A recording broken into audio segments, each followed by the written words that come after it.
Present indefinite টেন্সের আরও কয়েকটি উদাহরণ দেখো, এর আগেও দিয়েছি।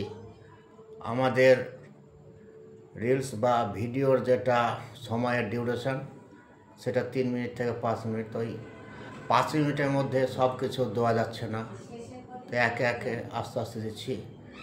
বিষয়টা লক্ষ্য করো। প্রেজেন্ট ইনডিফিনিট টেন্স মানে সাধারণ বর্তমান কাল। এই সাধারণ বর্তমান কালের একটা উদাহরণ দেওয়া আছে। Subhajit lives in Delhi with his family, অর্থাৎ শুভজিৎ তার পরিবারকে নিয়ে দিল্লিতে থাকে। অ্যাকচুয়ালি বাস করে, কিন্তু আমরা বেশিরভাগই চলতি কথায় বলি, বাস করার পরিবর্তে এমনি বলি এই দিল্লিতে থাকে বা বাস করে। যাই দুটি ব্যবহার করি, থাকেটাও কথাটাও ব্যবহার করা হয়, শব্দটাকেও ব্যবহার করা হয়। তো এবার থাকে মানে বাস করে ইজ ইকাল টু লিভস হয়েছে, আর শুভজিৎ হচ্ছে থার্ড পারসন সিঙ্গুলার, সেই ক্ষেত্রে লিভস হয়েছে। আর কে নিয়ে মানে এইখানে উইথ, আবার কে সঙ্গে নিয়ে মানে উইথ। এইখানে উইথের অর্থ দুটো বেরিয়েছে। আর একটা হচ্ছে ইন মানে এখানে তে, ইন মানে মধ্যে। এই কথাটা কিন্তু এখানে খাটবে না। তুমি এভাবে বলতে পারো না শুভজিৎ তার পরিবারকে নিয়ে দিল্লির মধ্যে থাকে। আমরা কিন্তু এভাবে কথাগুলো বলি না, আমরা বলি দিল্লিতে থাকে, তাই তো? তাহলে কী হচ্ছে, শুভজিৎ তার পরিবারকে নিয়ে দিল্লিতে থাকে, দিল্লির মধ্যে থাকে, এই কথাটা কিন্তু আমরা বলি না। সেই ক্ষেত্রে ইন মানে মধ্যে আমরা জানি, কিন্তু সবসময় যে বাক্যের মধ্যে মধ্যের কথাটা আমি খাটাতে পারবো সেটাও সম্ভব না। তাহলে ইনের অর্থ কিন্তু এখানে আপাততভাবে তে পেলাম। তাহলে এবার লক্ষ্য রাখো, প্রেজেন্ট ইনডিফিনিট টেন্সের আমি করি, সে করে, তারা কাজ করে, তারা লেখে, অর্থাৎ সাধারণভাবে কোনো কাজ করা বোঝায়, সেই ক্ষেত্রে কিন্তু প্রেজেন্ট ইনডিফিনিট টেন্স হয়। এবার দেখো, Subhajit lives in Delhi with his family. তাহলে আমরা যখন এই বাক্যটাকে বাংলা ভাষায় নিয়ে আসবো, তাহলে কীভাবে নিয়ে যাবো? এটাকে আমরা প্রথমেই শুভজিতের এই ইংরেজি শব্দের, ইংরেজি বাক্যের কর্তাটাকে বের করে নেব। কে বাস করে, তাহলে শুভজিৎ। তাহলে আমরা কে দিয়ে প্রশ্ন করে শুভজিৎ তো আমরা অবশ্যই পেলাম। এবার শুভজিৎ পাওয়ার পর যে অবশিষ্ট ইংরেজি শব্দগুচ্ছ আছে তার বাংলা অর্থ আমাদেরকে শেষ থেকে লিখতে হবে।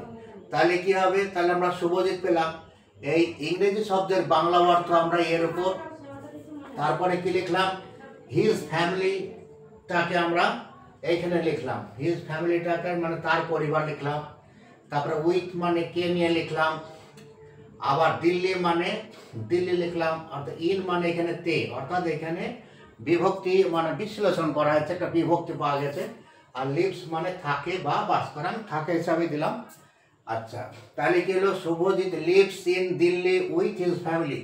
তাহলে কি হবে? যখনই আমরা ইংরেজি বাক্যের পরটাকে বের করেন, তাহলে অবশিষ্ট যে শব্দ আছে তার বাংলা অর্থ আমরা এর উপর চাপাতে চাপাতে বা বুঝতে বুঝতে বা কাউকে আমরা বোঝাতে বোঝাতেও কিন্তু এটা আমরা দেবো। তাহলে কি হলো? শুভজিৎ তার পরিবারকে নিয়ে দিল্লিতে থাকে বা বাস করে।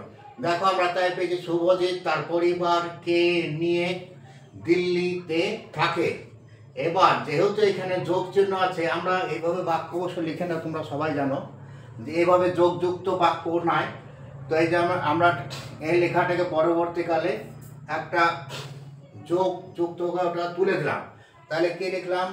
শুভজিৎ তার পরিবারকে নিয়ে দিল্লিতে থাকে। দেখো, দিল্লি যোগতে এইখানে দিল্লিতে হলো, আর তার পরিবারকে নিয়ে এইখানে আমরা বললাম যে তার পরিবারকে নিয়ে, কেটা কিন্তু তার পরিবারের সঙ্গে মিশে গেল।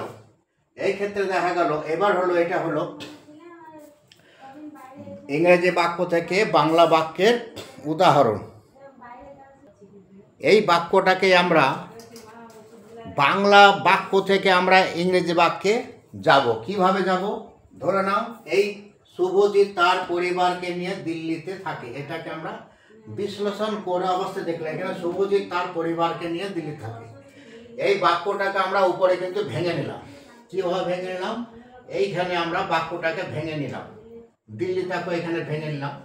এইবার হচ্ছে যখনই বাংলা বাক্য দেবে তাহলে বাংলা বাক্যের ক্ষেত্রে কি হবে, প্রথমেই বাংলা বাক্যের কর্তা কে সেটাকে বের করে নিতে, কে বাস করে, প্রথমেই হবে শুভজিৎ। তাহলে আমরা এখানে শুভজিৎ আমরা লিখে দিলাম।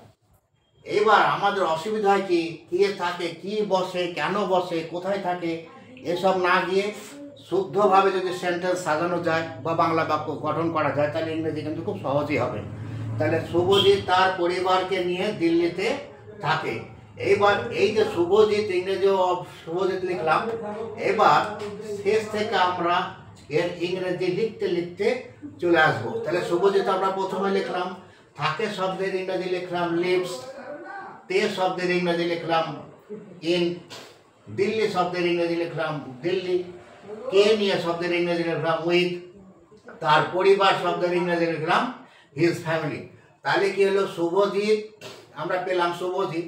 এবার Subhajit lives in Delhi with his family. এবার আমরা জানি শহর হচ্ছে দিল্লির আগে ইন বসে, আমি কিন্তু ইন বসিয়েছি, তাহলে আমাদের সব কিন্তু এখানে হয়ে গেল। তাহলে Subhajit lives in Delhi with his family. তাহলে কি হলো, শুভজিৎ তার পরিবারকে নিয়ে দিল্লিতে থাকে।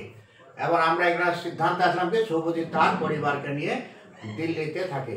ইংরেজি বাক্য থেকে যখন বাংলা বাক্যে আমরা পরিণত করব বা রূপান্তর করব, তখন কর্তা বের করে নিয়ে অবশিষ্ট ইংরেজি শব্দের বাংলা অর্থ শেষ থেকে আমরা সাজাতে সাজাতে চলে আসব। আবার বাংলা বাক্য থেকে যখন আমরা ইংরেজি বাক্যের দিকে যাব, কর্তা বের করে নিতে হবে। কর্তা বের করার পর অবশিষ্ট যে শব্দ আছে সেই শব্দটাকে আমরা শেষ থেকে, তার বাংলা শব্দের ইংরেজি অর্থ আমরা শেষ থেকে সাজাতে সাজাতে যাব। তার ফলে আমরা বাংলা থেকে ইংরেজি বাক্য পাবো, আবার ইংরেজি থেকে আমরা বাংলা বাক্য পাবো।